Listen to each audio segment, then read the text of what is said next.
Welcome to Harsh public school Gurugram YouTube channels. तो बच्चों, ये जो सैम्पल पेपर का सीरीज चल रहा था, ये आपको इस सीरीज से कैसे इम्प्रूवमेंट मिल रहा है या नहीं मिल रहा है, आप कमेंट करके ज़रूर बताना, राइट। और अगर आपने बच्चों chapter 1st, 2nd, 3rd, 4th, 5th, 6th, 7th और 8th का सैम्पल पेपर नहीं देखा है बच्चों, तो आप ज़रूर पहले सैम्पल पेपर को देखो और फिर उन सभी क्वेश्चन को आप अच्छे से सॉल्व कीजिए, ओके।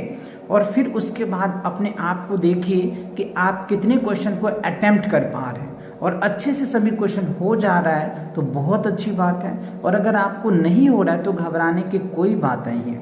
आप चाहे तो चैनल पे विजिट करके क्लास 5th के मैथ्स के जो प्लेलिस्ट बनी है, वहाँ पे इन सभी चैप्टर के 1 to 1 क्वेश्चन मैंने डाल रखा है, आप वहाँ से भी समझ सकते हैं। या फिर आप चाहते हैं कि सर मुझे सैम्पल पेपर का सॉल्यूशन चाहिए, तो आप कमेंट करके हमें बोल सकते हैं कि हर एक सैम्पल पेपर के सर सॉल्यूशन अपलोड कर दीजिए। और बच्चों, मैं वैसे भी आपके लिए करूँगा ही, ओके।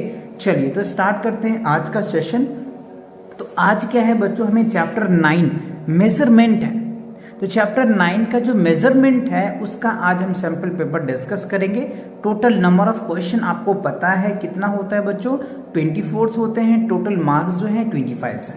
और पैटर्न आपको ऑलरेडी पता है ना, कि एमसीक्यूज आपको देखने को मिलेगा, इसमें फिलअप्स देखने को मिलेगा, एंड आपको 2 मार्क्स से क्वेश्चन मिलेंगे, 3 मार्क्स से क्वेश्चन मिलेंगे। इससे ज़्यादा बड़ा क्वेश्चन तो आपके पूछे ही नहीं जाते। तो आप इस बेफिक्र होकर के सैम्पल पेपर कीजिए बच्चों, इससे ही आपके क्वेश्चंस बनते हैं, ओके। सो फर्स्ट देखिए, कह रहे हैं the normal temperatures of the human body is Celsius scale. अच्छा, जो ह्यूमन है, जैसे हम लोग हैं बच्चों, तो हमारा नॉर्मल टेम्परेचर्स क्या होता है, हमारे बॉडी का नॉर्मल टेम्परेचर्स क्या होता है। तो आपके पास 3 ऑप्शन दे रखा है बच्चों हमने, 40 डिग्री सेल्सियस, 37 डिग्री सेल्सियस और 38 डिग्री सेल्सियस। इस तीनों में से कौन सा है ये आपको बताना है, ओके, गुड। चलिए आगे क्या कह रहे बच्चों, what freezes at 0 degree C and boil at. अच्छा, कह रहे वाटर का जो फ्रीजिंग पॉइंट है वो 0 डिग्री सेल्सियस है। समझिए बात को अच्छे से, वाटर का जो फ्रीजिंग पॉइंट है वो क्या दे रखा है, 0 डिग्री सेल्सियस है। तो इसका बॉइलिंग पॉइंट क्या होगा, समझ रहे बात को। तो आपके पास ऑप्शन है 98 degree Celsius, 50 degree Celsius and 100 degree Celsius. तीनों में से कोई एक आंसर है तो आपके इसके आंसर्स देने हैं, ओके। थर्ड क्वेश्चन देखिए, कन्वर्ट 3 किलोमीटर इंटू मीटर्स।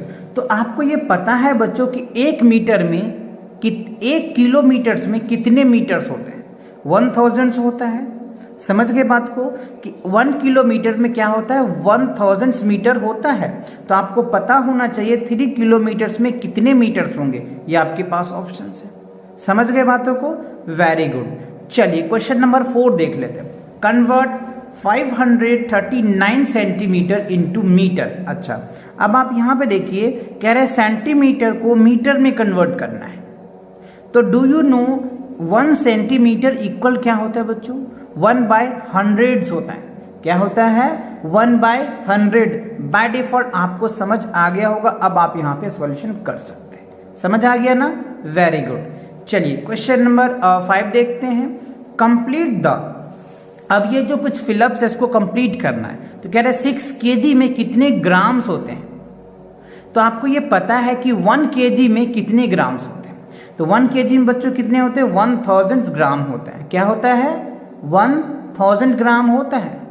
तो अब आप बताइए मुझे 6 kg में कितने ग्राम्स होते हैं, और जितने होते हैं वहां आपको फिल कर लेना। या हेल्प के लिए आपको ये 3 एमसीक्यूज भी दे रखा है, आपको अलग अलग ऑप्शन भी दे रखा है, ठीक है ना। चलिए आगे देखते हैं बच्चों, standard unit of length. Standard unit of length क्या होता है। तो देखो ऑप्शन, लेंथ की जो स्टैंडर्ड यूनिट मेजरमेंट होती है वो क्या होता है, मीटर होता है, ग्राम होता है या लीटर्स होता है। तो बच्चों इसका क्या आंसर होगा ये आप मुझे कमेंट करके बताएंगे। तो देखो ग्राम का बेसिक स्टैंडर्ड यूनिट ऑफ, अगर क्या बोलते हो किलोग्राम का बोला जाता है बच्चों तो ग्राम होता है। स्टैंडर्ड यूनिट ऑफ कैपेसिटी का पूछा जाता तो लीटर होता। अब आपको ये समझ आ गया होगा स्टैंडर्ड यूनिट ऑफ लेंथ क्या होता है ना। तो आई होप 1 to 6 सभी क्वेश्चन का आपने आंसर दे दिया, और अगर आपने दे दिया तो आपको 6 मार्क्स मिल जाते हैं, ओके। अब जो बच्चों क्वेश्चन है वो 2 मार्क्स के क्वेश्चन है, तो ध्यान से समझिएगा, ओके। पहला कह रहे बच्चों, find the average of the first 6 natural number. अच्छा, अब यहां पे देखो नेचुरल नंबर क्या होता है ये आपको पता होना चाहिए। तो काउंटिंग के जितने नंबर होते हैं ना बच्चों, वो सभी नेचुरल नंबर होता है, यानी 1 2 3 4 5 6 7 जितना आप काउंट कर सकते सभी नेचुरल नंबर है। ठीक है, अब कह रहे एवरेज क्या होता है, एवरेज भी समझना बहुत जरूरी है। तो देखो बच्चों, टोटल ऑब्जर्वेशन अपॉन में total number, that is called average. आप चाहते इस फॉर्मूले को लिख भी लीजिएगा। एवरेज इक्वल्स टू क्या होता है, सम ऑफ ऑल ऑब्जर्वेशन अपॉन में टोटल नंबर। आई होप आपको क्वेश्चन क्लियर हो गया, अच्छे से समझ आ गया, अब आप कर लेंगे, वेरी गुड। चलिए क्वेश्चन नंबर 8 में कह रहा है फाइंड द प्रोडक्ट ऑफ। अच्छा, प्रोडक्ट निकालना है, यानी 6 किलोमीटर्स है, 5 हेक्टोमीटर्स है, 3 डेकामीटर्स है, 4 मीटर्स है, बाई 12 को इन सब से मल्टीप्लाई करना है, और मल्टीप्लीकेशन करने के बाद यानी प्रोडक्ट करने के बाद क्या रिजल्ट आ रहा है, ये रिजल्ट आपको बताना है। क्लियर? ओके, चलिए अब क्वेश्चन नंबर 9 को देख लेते हैं। क्या है क्वेश्चन नंबर 9 में, देखो, convert the following into litre. अच्छा, यहाँ पे लीटर में कन्वर्ट करना है, यहाँ किलो लीटर दे रखे, तो आपको पता है बच्चों लीटर्स में क्या होता है, मिलीलीटर्स क्या होता है, ये सारे डिटेल बताएं, तो आप इस सब क्वेश्चन को बहुत आसानी से कर पाएंगे। ठीक है ना। चलिए क्वेश्चन नंबर 10 देख लेते हैं। कह रहे convert the following into millimetres. अच्छा, मिलीमीटर में कन्वर्ट करना है, तो देखो सेंटीमीटर्स है, मिलीमीटर्स है, तो आपको ये पता होगा कि 1 सेंटीमीटर इक्वल्स टू क्या होता है बच्चों, 10 मिलीमीटर्स होता है ना। तो ध्यान रखना, सेंटीमीटर को जब मिलीमीटर में कन्वर्ट करना होता है तो 10 से मल्टीप्लाई कर देते हैं। क्लियर? तो आप अच्छे से कर पाएंगे ना, अब समझ आ गया, वेरी गुड। चलिए अगले क्वेश्चन को देख ग्रेटर। अच्छा, अब आपको ये पूछ रहा है विच इज ग्रेटर, मतलब इस दोनों में से कौन सा बड़ा है, 45 kg बड़ा है या 4500 ग्राम्स बड़ा है। तो आप इन दोनों में कंपेयर करके बताएंगे कि कौन सा बड़ा है कौन सा नहीं है। क्लियर? ग्रेटर देन और स्मॉलर देन का सिंबल लगा देंगे। सेम यहाँ पे भी कह रहे हैं बच्चों, 9 सेंटीमीटर बड़ा है या 96 मिलीमीटर बड़ा है, कौन सा बड़ा है ये आपको बताना है। क्लियर? चलिए आगे देख लेते हैं, अगला क्वेश्चन क्या कह रहे हैं।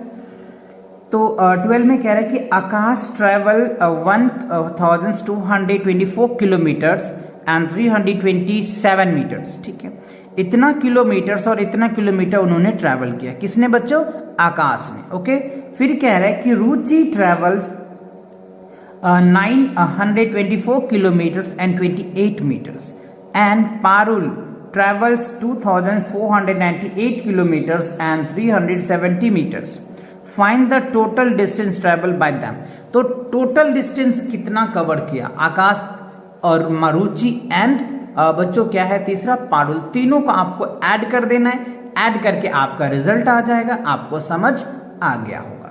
ओके, चलिए क्वेश्चन नंबर 13 देख लेते हैं। कह रहे हैं शालिनी स्कोर्ड, ध्यान दीजिए, कह रहे Shalini scored 84, 85, 60 and 71 marks in 4 different subject. अच्छा, 4 अलग अलग सब्जेक्ट है जिसमें उन्होंने बच्चों क्या किया, एक में 84 मार्क्स लाया, एक में 85 मार्क्स लाया, एक में 60 लाया और एक 71 लाया। ठीक है, तो what was the average marks she got in all subject. तो उन्होंने एवरेज मार्क्स कितना लाया, तो आपको पता है कि एवरेज का मैंने फॉर्मूला इससे पहले भी डिस्कस कर दिया था कि सम ऑफ ऑल ऑब्जर्वेशन अपॉन में क्या होता है, टोटल नंबर।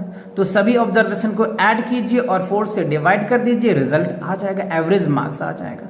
समझ आ गया ना, वेरी गुड। चलिए करके मैंने दिखाऊंगा बच्चों, करके दिखाऊंगा आपको, जब ये सीरीज कंप्लीट हो जाएगा फिर आपके इसके सॉल्यूशन भी लेकर के आऊंगा।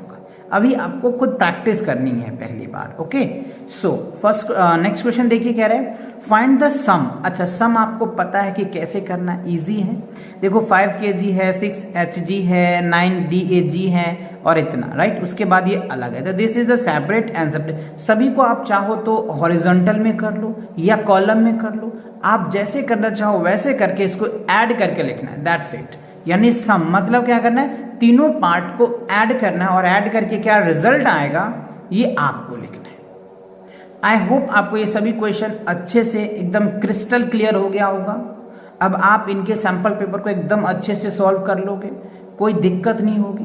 ओके, तो मिलेंगे नए वीडियो के साथ बहुत जल्दी बच्चों। और चैनल पे नए हो तो चैनल को सब्सक्राइब कर लो, और इस वीडियो से जिन बच्चों को बेनिफिट हो सकता है या जो बच्चे क्लास 5 में पढ़ रहे हैं उन तक ये वीडियो शेयर जरूर करो, जिससे कि वो बच्चे भी आपको ये सैम्पल पेपर को अच्छे से सॉल्व करके या प्रैक्टिस करके वो अपना एग्जाम क्रैक कर सकता है। ओके, चलिए, wish you all the very best.